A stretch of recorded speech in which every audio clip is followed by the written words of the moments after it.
ጠላቶቻችን ሆይ አትናቁን፣ የማንቀመስ ሲነኩን መራራ ይሆነን አደገኛ መዘዝ ሊያስከትል የሚችል ቅጣትን የምንቀጣነን። ይህ የተባበሩት አረብ ኤምሬትስ መሪዋ መሐመድ ቢን ዛይድ አልናህያን ሀገራቸው በኢራን ተከታታይ ድብደባዎች ከተፈጸመባት ጥቂት ቀናት ማግስት ለመጀመሪያ ጊዜ ወደ አደባባይ ወጥተው ያስተላለፉት ማስጠንቀቂያ ነው። በአሁኑ የ2026 ግጭት ከባህረ ሰላጤው ሀገራት መካከል የተባበሩት አረብ ኤምሬትስ በኢራን ሚሳኤሎችና ድሮኖች ከፍተኛ ኢላማ የተደረገች ሀገር ናት። እስራኤል በአጠቃላይ ከቀጠናው ሀገራት ውስጥ ከፍተኛ ጥቃት ቢሰነዘርባትም የተባበሩት አረብ ኤምሬትስ ኢራን በአሜሪካ አጋሮች ላይ ባደረገችው የበቀል ዘመቻ ከፍተኛውን ዱላ የተቀበለች ሆናለች። ከጠቅላይ ሚኒስትር አብይ ጋር መወዳጀታቸው እንደ ኃጢአት የሚቆጠርባቸው የተባበሩት አረብ ኤምሬትስ በአዲሱ የመካከለኛው ምስራቅ አሰላለፍ በኢኮኖሚ ዘርፉም ክፉኛ የተጎዳች ሀገር ሆናለች።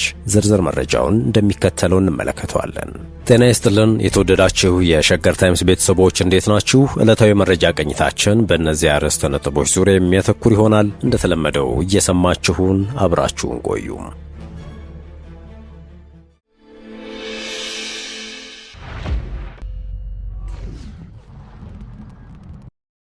الإمارات مغرية، الإمارات جميلة، لكن أقول لهم لا تغشكم الإمارات. ترى الإمارات يلدها غليظ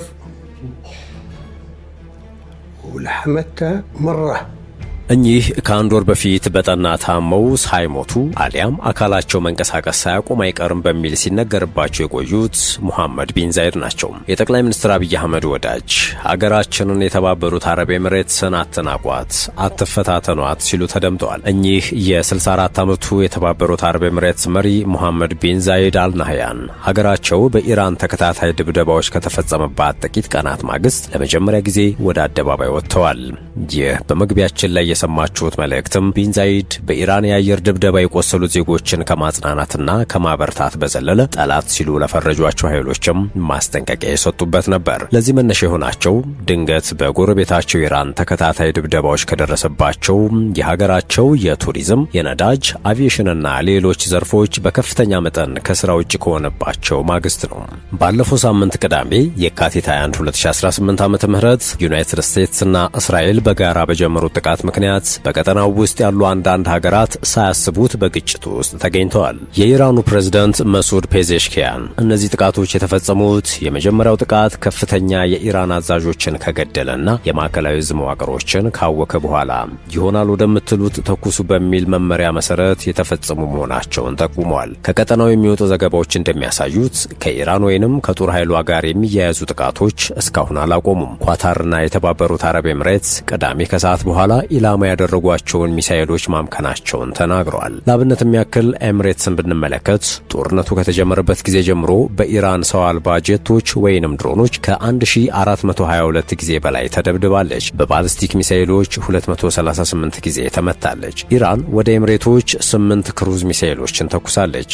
ኤምሬትስ ከነዚህ ሁሉ ድብደባዎች ውስጥ በድምሩ 1586 የሚሆኑትን ተከላክላ አክሽፋለች። 80 የድሮንና 2 የባሊስቲክ ሚሳኤሎች ደግሞ በተለያዩ የሀገሪቱ ክፍሎች ወድቀው ጉዳት ያደረሱም ያላደረሱም አሉ። ከነዚህ የማያባራ የሚመስሉ ጥቃቶች ማግስት ነው የሀገራችን ጠቅላይ ሚኒስትር አብይ አህመድና የመንግስታቸው ቁልፍ አጋር ናቸው የሚባሉት ሙሐመድ ቢን ዛይድ በይፋ ወጥተው ይህን ሲሉ የተደመጡት። وبنقوم بواجبنا تجاه بلادنا وأهلنا ومقيمين في عندنا أهلنا الثانيين. የተባበሩት አረብ ኤምሬትስ መሪ ሙሐመድ ቢን ዛይድ የሀገራችን ዜጎች ባትሆኑም በእኛ መካከል ስላላችሁ እንደ ቤተሰባችን አንድ አካል እንቆጥራችኋለን። እናንተን ለመከላከል በቂ ጥረት አላደረጋችሁም ብላችሁ ካሰባችሁ ይቅር በሉን። ነገር ግን እርግጠኛ ሆኜ እነግራችኋለሁ ኃላፊነታችንን እንወጣለን። ይህ ደግሞ ግዴታችን ነው። ሀገራችንና ሕዝባችንን የመከላከል ኃላፊነት አለብን ሲሉ ቃል ገብተዋል። ሼህ ሙሐመድ ቢን ዛይድ አክለውም ለጠላቶቻችን ሲሉ ባስተላለፉት መልእክት የተባበሩት አረብ ኤምሬትስ አራያ ሮል ሞዴል የሆነች ሀገር ነች።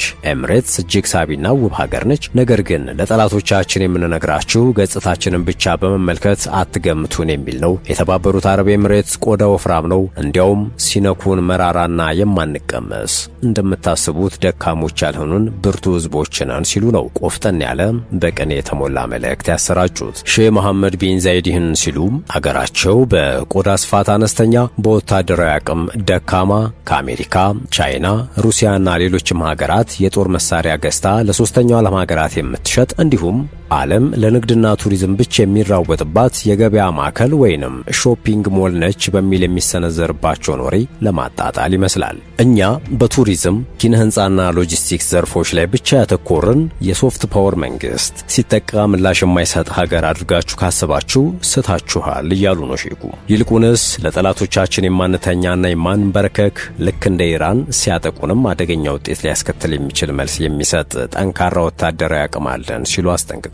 ለዚያም ነው የተባበሩት አረብ ኤምሬትስ ቆዳዋ ወፍራም ነው፣ እንዲያውም ሲነኩን መራራና የማንቀመስ እንደምታስቡት ደካሞች አይደለንም ሲሉ ያስጠነቀቁት።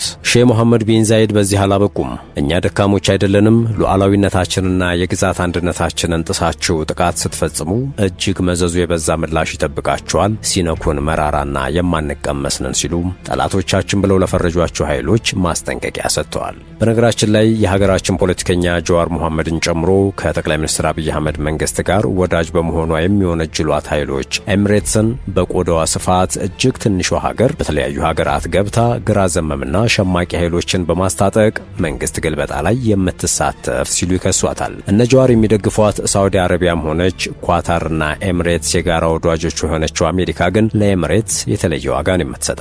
የአሜሪካ ከፍተኛ ሹማምንት የተባበሩት አረብ ኤምሬትስን ትንሿ ስፓርታ ወይም ሊትል ስፓርታ እያሉን የሚያሞካሿት ከኪሎዋ በላይ የምትሰነዝር በቆዳዋ ስፋት አንሳ ነገር ግን ከአቅሟ በላይ ዘመናዊና ጠንካራ ወታደራዊ ኃይል የገነባች ሲሉ ነው የሚጠሯት። መረጃዎች እንደሚያሳዩት ትንሿ ስፓርታ ወይም ሊትል ስፓርታ የሚለውን ቅጽል ስም የፈጠሩት ወይም ያወጡት ከ2017 እስከ 2019 የአሜሪካ መከላከያ ሚኒስትር የነበሩት ጄምስ ማቲስ ናቸው። የቀድሞ ሚኒስትር ሀገሪቷን በወታደራዊ ጥንካሬዋና የተዋጊነት ባህሏ የምትታወቀው የጥንታዊቷ ግሪክ ግዛት ስፓርታ ጋር አመሳስለው ኤምሬትስ እጅግ የተዋጣለት ዲሲፕሊን፣ የቴክኖሎጂ ምጥቀትና በአውደ ውጊያ የተፈተነ ወታደራዊ አቅም አላት ሲሉ ነው ሊትል ስፓርታ ብለው የሰየሟት። ይህ ስያሜ የተባበሩት አረብ ኤምሬትስ በምዕራባውያን ጥበቃ ላይ ብቻ ከመታመን በተጨናነቀ ቀጠና ውስጥ የበለጠ ጠንካራና ገለልተኛ ወታደራዊ ኃይል ወደ መሆን የጀመረችውን ለውጥም ያንጸባርቃል ነው የሚባለው። የተባበሩት አረብ ኤምሬትስ መሪ ሼህ መሐመድ ቢን ዛይድ ይቀጥላሉ። ለሀገራችን፣ ለህዝባችን፣ ሀገራችንን፣ ቤታችንን ብለው ለመጡ እንግዶች ግዴታችንን እንወጣለን ያሉ ሲሆን ፈጣሪ ሀገራችንንም ህዝባችንንም ይጠብቅልን ሲሉ ተመኝተዋል። ጄሩሳሌም ፖስትን የመሰሉ አንዳንድ ዓለም አቀፍ ሪፖርቶች ከመጋቢት 8 እስከ መጋቢት 9 2026 የተባበሩት አረብ ኤምሬትስ የኢራንን የጨው ማስወገጃ ጣቢያ ወይም በሌሎች ኢላማዎች ላይ ጥቃት ፈጽማ ሊሆን እንደሚችል ጠቁመዋል። ከፍተኛ የኤምሬትስ ባለስልጣናት ግን እነዚህን የውሸትና መሰረተ ቢስ ዜና ወይም ወሬ ሲሉ ነው ውድቅ ያደረጉት። የተባበሩት አረብ ኤምሬትስ በአሁኑ ጊዜ በመከላከል ቁመና ውስጥ መሆኗን በመግለጽ ምንም አይነት የበቀል ወታደራዊ ጥቃት እንዳላደረገች በይፋ ማስተባበያ ሰጥታለች። መረጃዎች እንደሚያሳዩት የተባበሩት አረብ ኤምሬትስ በቀጥተኛ ወታደራዊ አጸፋ ከመበቀል ይልቅ ከፍተኛ የቴክኖሎጂ መከላከልና ከባድ የዲፕሎማሲ ወይም ኢኮኖሚያዊ እርምጃዎችን ጥምረት እየተጠቀመች ትገኛለች። ከነዚህ መካከል 24 ሰዓት የማይተኛ የአየር መቃወሚያ ስርዓቶቿን በመጠቀም የአየር ክልሏን መጠበቅ የሚለው አንዱ ነው።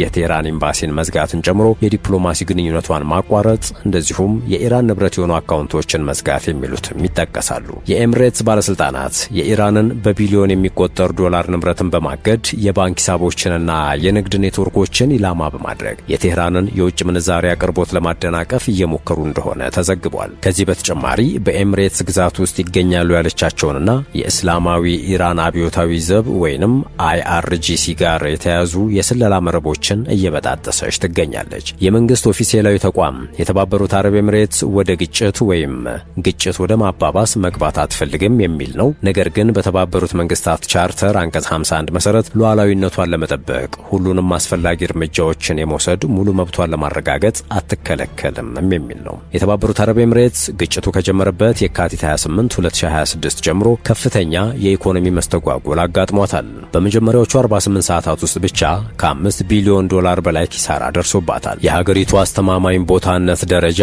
ወይንም ሴፍ ሄቨን ስታተስ ወሳኝ መሰረተ ልማት በተለይም በአቪዬሽንና በቱሪዝም ጉዳት የደረሰበት ሲሆን ምሰሶ የሚባሉት ዘርፎችም የኦፕሬሽናል ሽባነት እንዳጋጠማቸው ነው የተሰማው። በመጀመሪያው ሳምንት ውስጥ ዱባይ፣ አቡዳቢና ዶሃን ጨምሮ በዋና ዋና የባህረ ሰላጤ ማዕከላት 21300 በረራዎች ተሰርዘዋል። ቀጥተኛ የኢራን ጥቃቶች በዱባይ ኢንተርናሽናል ተርሚናል 3 ላይ ጉዳት ያስከተሉ ሲሆን በአቡዳቢ በሚገኘው ዛይድ ዓለም አቀፍ የአየር ማረፊያ ላይ የሰው ሕይወት የቀጠፈ ጥቃትም ተፈጽሟል። እንደ ኤምሬትስና ኢታሃድ ያሉ ዋና ዋና የአየር መንገዶች መጀመሪያ ላይ ሁሉንም ስራዎች ለማቆም ተገደዋል። እስከ መጋቢት 9 ድረስ ውስንና በተመጠነ የጊዜ ሰሌዳ ብቻ ነው በረራቸውን የቀጠሉት። ቱሪዝምን ብንመለከት ይህ ዘርፍ ለኤምሬትስ ጂዲፒ 12 በመቶ አስተዋጽኦ ያደርጋል። የኦክስፎርድ ኢኮኖሚክስ ተንታኞች ግጭቱ ከ1 እስከ 2 ወራት ከቀጠለ በ2026 መካከለኛው ምስራቅ ከቱሪዝም ዘርፉ ከ34 ቢሊዮን ዶላር እስከ 56 ቢሊዮን ዶላር ሊያሳጣት እንደሚችል ገምተዋል። ለዱባይ ጥቅል ምርት 36 በመቶ የሚሸፍነው የጀበል አሊ ኤርፖርት የሆርሙዝ ሰርጥ በመዘጋቱ ምክንያት አንዳችም የሎጂስቲክስ እንቅስቃሴ ማድረግ አልቻለም። በዚህም ሳቢያ ይህ ዘርፍ ከፍተኛ አጣብቂኝ ውስጥ ገብቷል ነው የተባለው። ይህን በመሰለ ኪሳራ ውስጥ የምትገኘውን ኤምሬትስ የሚመሩት ሼህ መሐመድ ቢን ዛይድ ቃል እገባላችኋለሁ ከነበረን በበለጠ እጅግ ጠንካራ ሆነን እንወጣለን እንዳትጠራጠሩ ሲሉ መልእክት አስተላልፈዋል። ውድ የሸገር ታይምስ ቤተሰቦች የሰዓቱ የመረጃ ቅኝታችን ይህንን ይመስል ነበር። ስለተከታተላችሁን ከልብ አመሰገንን። በያላችሁበት ሰናይ ጊዜን ተመኘን።